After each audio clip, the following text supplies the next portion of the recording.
Sagittarius. This is Inspire 2016 with your weekly tarot reading for the week commencing the 8th of May until the 15th of May 2023.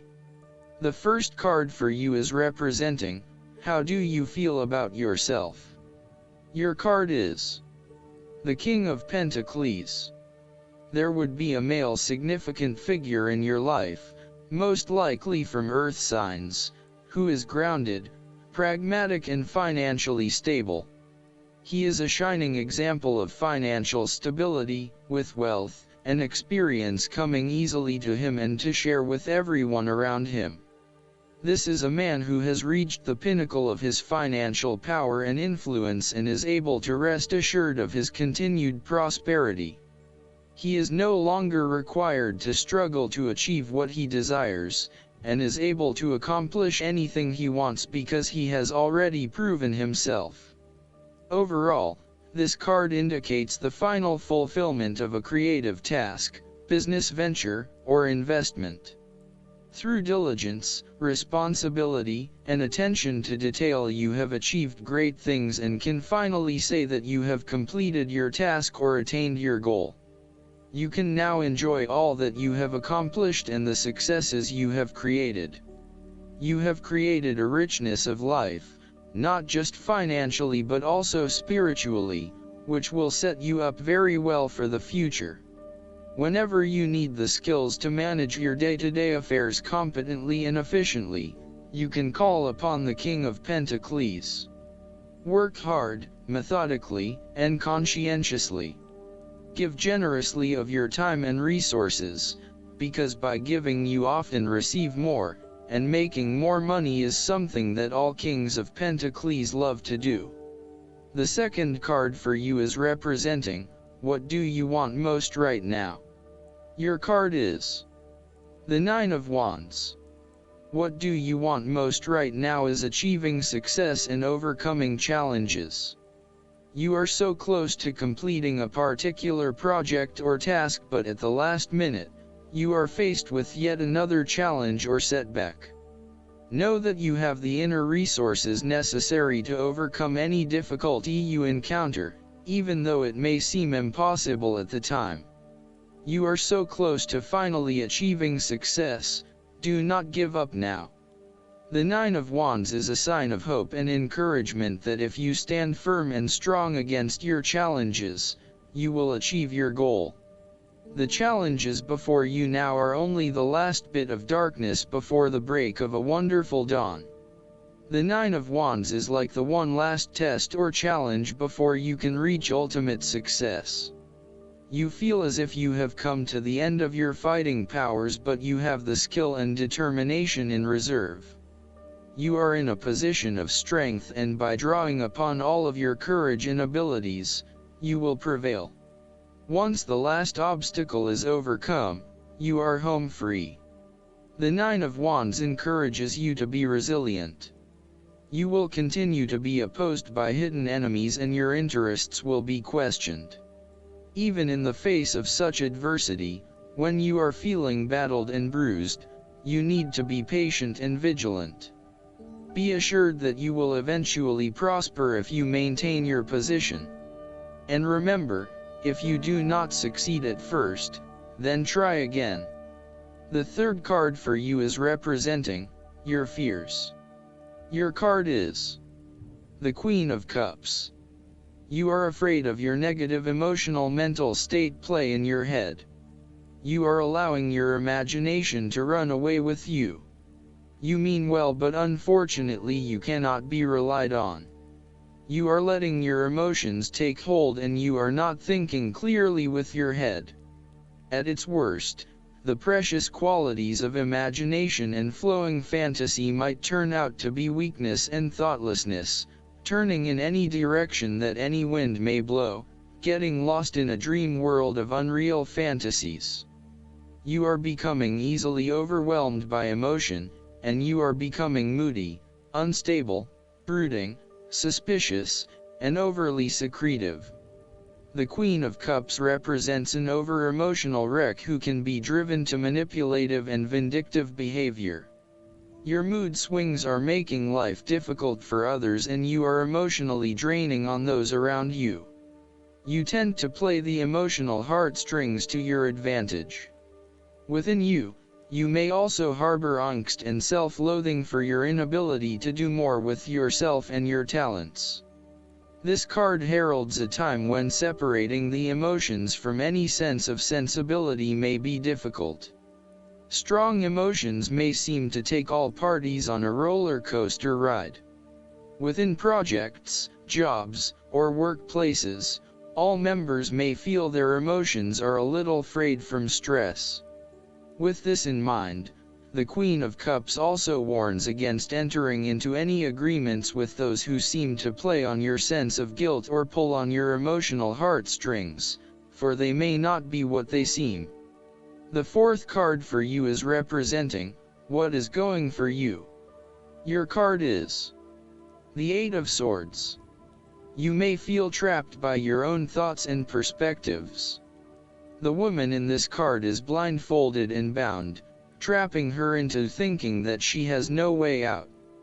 However, if only she could remove the blindfold and change her thinking, she would see that she does indeed have options. So, the Eight of Swords suggests that you need to look at a difficult situation from a new angle. Draw upon your intellectual self and your emotional self to determine the best path forward, one that avoids any possible victimization or restriction. The Eight of Swords is often a sign that it is best not to make any important decisions at this point because your thinking has been limited and constrained by self-imposed boundaries.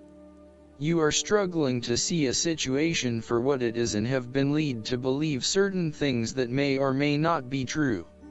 There are choices available, but first you must be within the right mindset to know which option to choose. This means releasing the bindings and the blindfold to see the situation from a different, less imposing angle. There may also be too many ideas running through your head. Thus it is best to wait until you feel more secure and certain about a situation before making important decisions and taking action. If you see part of this woman in yourself, then it is imperative you take back your power and personal accountability and open your eyes to the options that lie in front of you. The fact is that you do have options, even if you do not like those options.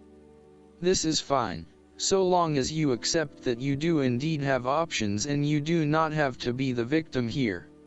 The fifth card for you is representing what is going against you. Your card is the Six of Pentacles.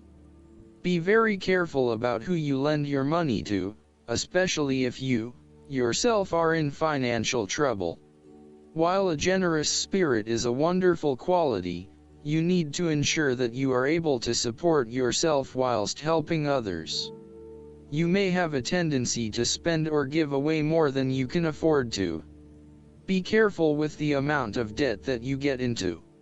It is possible with the Six of Pentacles that you are getting in over your head and it will soon come back to bite you in excessive interest rates or personal threats if you are unable to pay it back in time. Be wary, too, of get-rich-quick schemes that are more likely to leave you with a hole in your pocket than a pile of cash. The Six of Pentacles sometimes reflects the selfish side of charity. In some cases, people give to others not for the benefit of the other but for the benefit of themselves. Be careful that you are not trying to prove to others that you are generous because you can give to the poor or the needy. Aim to give selflessly rather than selfishly. In a relationship reading, the Six of Pentacles suggests that one partner is doing a lot of the taking but not a lot of the giving, thus creating an inequality in the relationship. You need to be careful that your generous spirit is not being taken advantage of and that you are not always the one making compromises for your partner's benefit. The last card for you is representing the likely outcome that you may have. Your card is the Three of Cups. You are helping others, which in turn means that others are open to helping you. It is about spending quality time with your loved ones and your friends. It is a very sociable period. You will find a harmonious balance between meeting your commitments and spending quality time with friends and family. This is a great time to let your hair down and indulge yourself a little. You may be particularly drawn to the bar or restaurant scene, indulging in great food, wine, and cocktails. You may also be celebrating something special, such as a birth, engagement, wedding, reunion, or birthday. For the moment, even though life's problems go on, you can take time out to forget about the hassles of the everyday world and enjoy the company of your friends and loved ones. Such respites are often needed before and after periods of high stress, to stop you from getting burned out emotionally or physically. When this card appears and you are experiencing a high level of stress, take some time off to recuperate, and gain the support of friends before returning to reality. Last but not least, the guidance card for you is Take a Divinely Guided Chance. This card encourages you to move forward with your inner guidance, even if you presently can't foresee how it will all work out. When you take a chance with the guidance that you are receiving, your actions are saying that you trust God and the angels. Placing our trust in the divine makes good sense, since heaven can see our actions from a 360-degree perspective that we often lack. God and the angels can see the repercussions of our actions echoing out into infinity, whereas we are lucky to be able to accurately predict the ripple effect through the next day.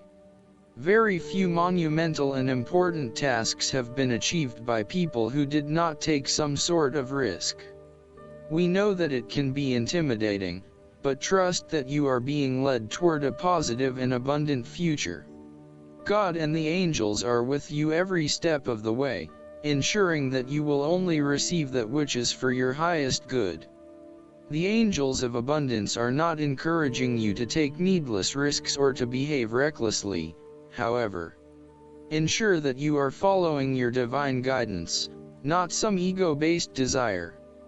Greed, anger, and lust are not the emotions of the angels, and they will never guide you with those feelings. True non-ego-based guidance comes in the form of love, inspiration, and giving. You can be assured that if you are receiving guidance that does not come from a place of deep and powerful love, it is not true guidance and you should not follow it.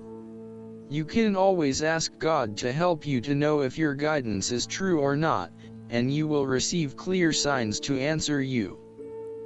I hope that you enjoy everything, and if you like the reading, just please click subscribe and you will get instant notifications every time we publish a new video right to your YouTube. Thanks.